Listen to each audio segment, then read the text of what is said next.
another Coffee One Takes with Mal and Rachel, and today we're going to be talking about sacrifice and fast food. So we have a question: when do you usually get fast food? We decided that there are only really two reasons why someone might go through the drive-thru, and while valid, there's still only two reasons. We usually get fast food when we're in a time crunch, when we don't have time to go home and make something even really quick. We are on our way somewhere, on our way from somewhere. Or we're tired. Or we're just really tired. Yeah. And we need something quick so we don't pass out from hunger pretty much. It's just to get some food really quick and then move on with our lives. The second reason would be because, well, we like the way it tastes. So if you're really craving a burger from someplace, or really craving that ice cream or that treat, fries for me, then we just, or Frosties, we just go through the drive-thru because we like the way it tastes. But these options aren't always filling, and they're not always healthy. And we saw a parallel as we were reading the book of Deuteronomy together, and we said, oh my gosh, we need to tell somebody about this. So Deuteronomy chapter 12, verse 23 says, "But be sure you do not eat the blood, because the blood is the life, and you must not eat the life with the meat." In this passage, it's talking about sacrifices and the proper way to give the Lord a sacrifice, burnt offerings and all that. Deuteronomy's a lot of law. As we were reading, we kind of figured that out. But this stood out to us because we're like, well, eventually they do sacrifice the meat and the blood, so why couldn't they just sacrifice it together and just save some time? But then the Lord kind of talked to me and was like, hey, I don't want a quick sacrifice. I don't want your fast food offering. And I said, oh no, have I been doing that? So then we started kind of like digging deep and talking about it. And we said, okay, well, the reason why the blood and the meat were separated, but they were still sacrificed both, is because God doesn't want hasty sacrifices from us. He doesn't want hasty worship. He doesn't want a quick little prayer and then so that we can say that we prayed today. He wants that time with us, and he wants that relationship. He wants our focus. And for the person who would just want to throw the meat on the barbecue, so to speak, blood and all, and just say, okay, God, burnt offering done, I can move on with my day, that's insulting, I think, to the Lord. And it's not honoring. I mean, with a sacrifice, there are many different, I think there was like 5 different sacrifices in the Old Testament, and each one had a purpose, but each one had a process. And so this process outlined is not to make our lives any more difficult or make sacrifices time consuming just for the sake of it, but it's to really to have a heart check and to check our heart conditions. And that brought us to thinking about fasting. And one thing too, so many people when they read the Old Testament, they say, oh, well, you know, they were all doing sacrifices because that was before Jesus came and made the ultimate sacrifice, so it doesn't really have a lot of value.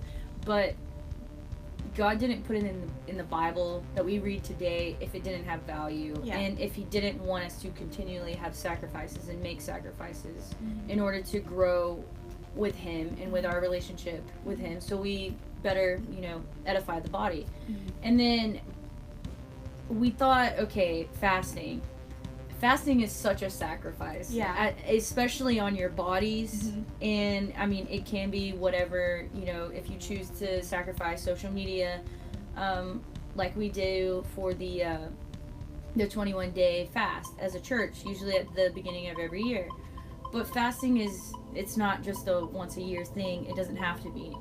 So when you give up something, especially when you're doing the Daniel fast, you cannot have fast food at all. No. You have to go into meal prep.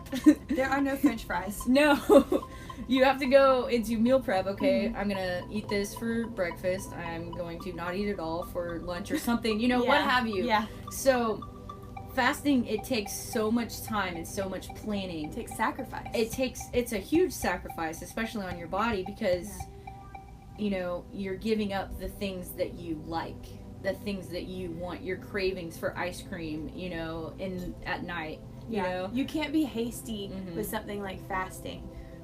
Just like you can't be hasty with, they couldn't be hasty with their sacrifices in the Old Testament. So there are parallels a lot. So we give up something when we fast.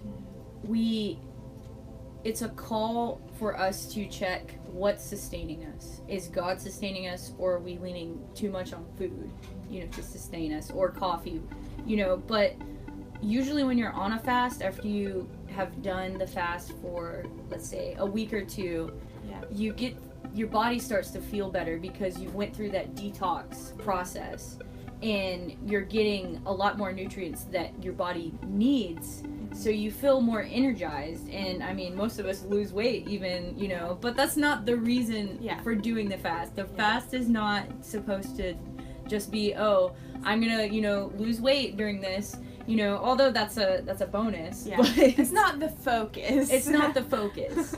And so that's the main thing that we see sacrifice in for us, is fasting. But then look back at the Old Testament, like look at the story of Elijah. He, in front of all the prophets of Baal, he set up a huge altar and just covered it in water, and then like had this whole long process of bring more water, build a trench around it, and then saturate, let the water saturate the meat, everything, because God's wanting to show up big here. So usually we see these huge sacrifices, especially in the Old Testament, before God made this huge and mighty move and showed the people that he was alive and well. And so sacrifices come before we go to the next glory, the next step. So what we can take away from this is that sacrifices are important, and if you take more time, you're guaranteed to grow spiritually. You're guaranteed to grow, even mentally, because you start to discover yourself and discover God more. So when we're coming to the church to get our quick fix, to kind of get our fast food, if we treat the church like a drive-through, then we're really missing out on the richness that God has. If we'll take our Christianity, if we'll take our faith seriously, then I feel like we'll unlock so much in our faith. Think of how deep we could go. We cannot reach the end of God, pretty much. So if we would take our faith seriously, like he takes his love for us seriously, then think about how much more rich our lives would be if we stopped settling for the fast food of Christianity. Proverbs 20 verse 17 says, "Food gained by fraud tastes sweet, but one ends up with a mouthful of gravel." So while checking off these boxes, so to speak, might be appealing at first, it's not satisfying. It can't possibly sustain. If we go to church on Sundays and we go to church on Wednesdays, if we go to church Sunday school and we just check off the box, then what is it all for? It's almost like it's all in vain. You're just being stagnant. You're not moving. You're not edifying the body. You're not moving in your walk with Christ. You're just sitting here, sitting on the fence. Oh yeah, I'm saved. Oh, I go to church every day. Or every week, not every day. And you're not reaching your fullest potential. You're just idling. And so many times Christians say, "Oh, I want revival. Oh, I want to go, to the next level with God. I just don't understand why." And it's like, well, are you willing to put in the time? Are you willing to sacrifice these things that God is telling you to? Or are we like the man when Jesus said, "Sell everything you own and come and follow me"? But he loved his possessions so much. He loved that fix, that instant fix, that instead of going and following Jesus and potentially becoming a disciple, he gave it up because he was fulfilled with the things of this world. So to finish, we're going to ask a question for everybody to ponder on, and this is a challenge for us, and we wanted to share it with you guys.